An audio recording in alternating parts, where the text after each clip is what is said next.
അസ്സലാമു അലൈക്കും. ഇന്ന് നമ്മൾ ഷോപ്പിങ്ങിന് ഇങ്ങനെ ഇറങ്ങിയതാട്ടോ. എങ്ങനെ നോക്കിയാലും ഈ റമളാൻ്റെ മുന്നേ ഷോപ്പിംഗ് ചെയ്ത് തീർക്കാം പെരുന്നാളിനുള്ളതെന്ന് വിചാരിച്ചാൽ നടക്കണില്ല. എന്തെങ്കിലുമൊക്കെ ആയിട്ട് എന്തെങ്കിലും ഒരു ബാക്കി ഉണ്ടാവും. അപ്പോൾ ഇപ്രാവശ്യം ഉള്ളത് ഷൂസാണ് കുട്ടികളുടെ. അപ്പോൾ അത് വാങ്ങിക്കാൻ വേണ്ടി ഇങ്ങനെ ഇറങ്ങിയതാണ്. ഈ കാറ് ഹസ്ബൻഡിൻ്റെ കാറാണ് കേട്ടോ, കിയ സ്പോർട്ടേജ്.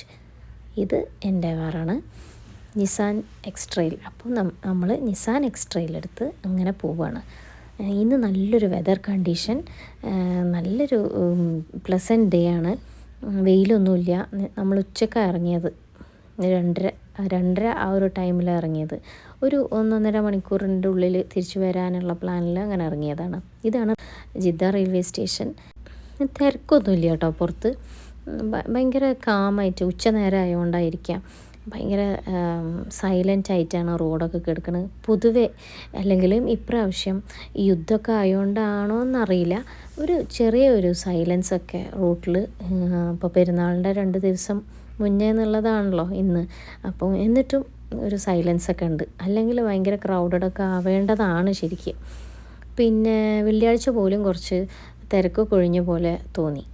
പിന്നെ നമ്മളങ്ങനെ ഷൂസിന് ഈ ബ്രാൻഡൊക്കെ ഉള്ള ഔട്ട്ലെറ്റ്സൊക്കെ ഉള്ള ഒരു സ്ഥലത്താണ് വന്നത്.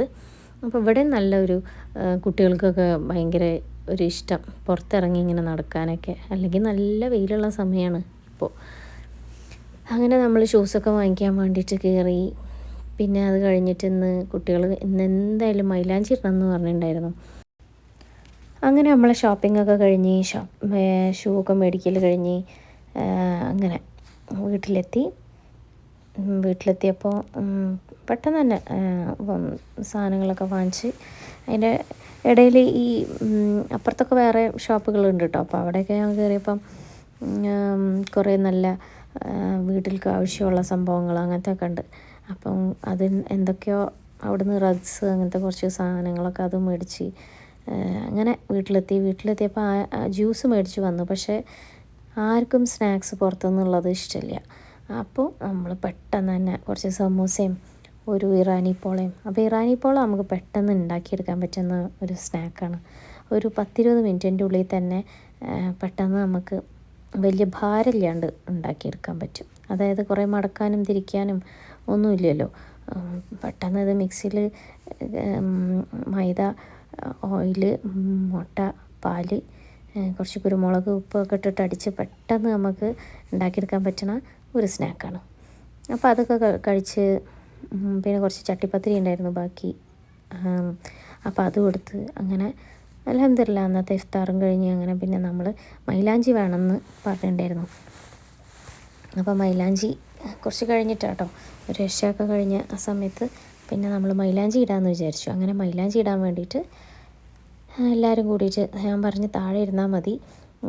കാരണം നമ്മളെ സോഫ കവർ ഇട്ടിരിക്കുന്നത് ഒരു ക്രീം കളറാണ്. അപ്പോൾ അതുകൊണ്ട് തന്നെ മൈലാഞ്ചി ആവുമെന്ന് നല്ല പേടി.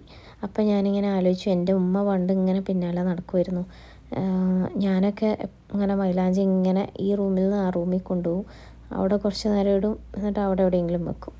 പിന്നെ അപ്പം അതേപോലെ ഞാനിപ്പോൾ എൻ്റെ മക്കളെ പിന്നാലെ നടക്കേണ്ട ഒരു സമയമാണ്. അപ്പോൾ നമ്മൾ അങ്ങനെ തന്നെയാണല്ലേ, ഇതൊക്കെ നമ്മൾ റിപ്പീറ്റ് ചെയ്തുകൊണ്ടിരിക്കുന്ന ഒരു കാര്യമാണ് ശരിക്കും.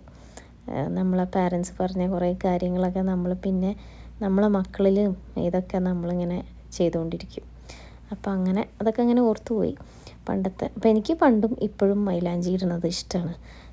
ഇപ്പം പ്രത്യേകിച്ച് ഇപ്പോൾ കുട്ടികൾക്കൊന്നും അത്ര ഇഷ്ടമില്ല തോന്നുന്നുണ്ട് അല്ലേ. പക്ഷേ എനിക്ക് ഭയങ്കര ഇഷ്ടമാണ് കേട്ടോ. ഞാൻ ഏത് സമയമാണെങ്കിലും എല്ലാ പെരുന്നാളിലും, ഇപ്പം ചെറിയ കുട്ടികളൊക്കെ ആകുമ്പം പൊതുവേ നമുക്ക് ഇടാൻ സമയമൊന്നും കിട്ടുന്നില്ല. പക്ഷേ ഞാൻ എങ്ങനെയെങ്കിലുമൊക്കെ സമയം കണ്ടെത്തി അങ്ങനെ ഇടാറുണ്ട് മൈലാഞ്ചി. അപ്പോൾ എനിക്ക് ഭയങ്കര ഇഷ്ടമുള്ളൊരു സംഭവമാണ്. പണ്ടൊക്കെ അമ്മായി ഒക്കെ ചെറുതാവുമ്പോൾ അമ്മായിയൊക്കെ കല്ലിൽ അരച്ചിട്ടാണ് തന്നിരുന്നൊക്കെ ഓർമ്മ അങ്ങനെ ഉണ്ട്. അതിന് വേറെ തന്നെ ഒരു ഫീലായിരുന്നു അത് കയ്യിലിട്ട് തരുന്നതും. അന്നൊക്കെ വളരെ കുട്ടിയാണ് കേട്ടോ. അപ്പോൾ എന്നാലും അതൊക്കെ ഒരു വേറെ ഒരു രസം അല്ലേ. ഇപ്പം അങ്ങനെയൊന്നുമില്ലല്ലോ. ഇപ്പം എല്ലാവരും ഈ ഇങ്ങനെ മെഹന്തി, കോണിൽ മെഹന്തി, ഇപ്പോൾ എന്ന് പറഞ്ഞാൽ കുറേ കൊല്ലങ്ങളായിട്ട് അങ്ങനെ തന്നെയാണ്. ഇപ്പം ഇതൊക്കെ നല്ല ഓർഗാനിക് മെഹന്തിയാണ് കേട്ടോ കുട്ടികൾക്ക് ഇട്ട് കൊടുക്കാൻ വേണ്ടിയിട്ട്. അപ്പോൾ അതുകൊണ്ട് തന്നെ മറ്റുള്ള കെമിക്കൽസ് ഉള്ളതൊന്നും യൂസ് ചെയ്യാതിരിക്കുകയാണ് നല്ലത്. അപ്പോൾ ഇവരിത് എത്ര നേരം കയ്യിൽ വെക്കുന്നൊന്നും അറിയില്ല. എന്നിരുന്നാലും കയ്യിൽ നിറയെ വേണം പറഞ്ഞിട്ട് നിറയെ ഇട്ട് കൊടുത്തിട്ടുണ്ട്. അപ്പോൾ പണ്ടൊക്കെ ഞാൻ ഇടുമ്പോൾ എനിക്ക് നല്ല ഫ്ലോ വരുമായിരുന്നു ഇങ്ങനെ ഇടുമ്പോൾ. പിന്നെ കുറേ കാലമായിട്ട് പിന്നെയും മൈലാഞ്ചി ഇടുന്ന ആ ഒരു നമ്മൾ എന്തും എനിക്ക് അതിൽ നിന്ന് മനസ്സിലായൊരു കാര്യം എന്ന് പറയുന്നത്, നമ്മൾ ഏത് ആർട്ടാണെന്നുണ്ടെങ്കിലും അല്ലെങ്കിൽ എന്ത് സ്കില്ലാണെന്നുണ്ടെങ്കിലും അത് ചെയ്തുകൊണ്ടേ ഇരിക്കണം. അപ്പം നല്ല ഭംഗിയിൽ പിന്നെയും നമുക്ക് ചെയ്യാൻ കഴിയും. നമ്മൾ വൺസ് അത് സ്റ്റോപ്പ് ചെയ്ത് കഴിഞ്ഞിട്ടുണ്ടെങ്കിൽ അതിൻ്റെ ആ ഒരു സ്കില്ലിൻ്റെ ആ ഒരു ഫ്രഷ്നെസ്സോ അല്ലെങ്കിൽ അതിൻ്റെ ഒരു ക്ലാരിറ്റിയോ ഒക്കെ കുറയണ പോലെ തോന്നിയിട്ടുണ്ട്. അപ്പോൾ എനിക്ക് ഈ ഒരു കാര്യത്തിലും അങ്ങനെ തന്നെയാണ്. പണ്ട് ഞാൻ ചെയ്തിരുന്ന പോലെ ഭയങ്കര ഫ്ലോലെസ് ആയിട്ട് ചെയ്യാമെന്നറിയില്ലേ, അങ്ങനെ എനിക്ക് ചെയ്യാൻ പറ്റാറില്ല. പക്ഷെ ഇപ്പോൾ കുറേയൊക്കെ ശരിയായി വന്നിട്ടുണ്ട്. കാരണം ഇവരുടെ കയ്യിൽ കുറേ കൈകൾ അപ്പുറവും ഇപ്പുറവും ഒക്കെ ഇട്ട് കൊടുത്തിട്ടായിരിക്കാം. പിന്നെ എനിക്കിത് ഇഷ്ടമാണ്. അപ്പം നമ്മളൊന്നും കൂടി അത് ഇപ്പോൾ ശ്രദ്ധിക്കാൻ തുടങ്ങുമല്ലോ. ഇനി ബാക്കി മൈലാഞ്ചിയൊക്കെ നാളെ ഇടാം. അപ്പോൾ വീണ്ടും അടുത്ത വ്ളോഗിൽ കാണാം. ബൈ.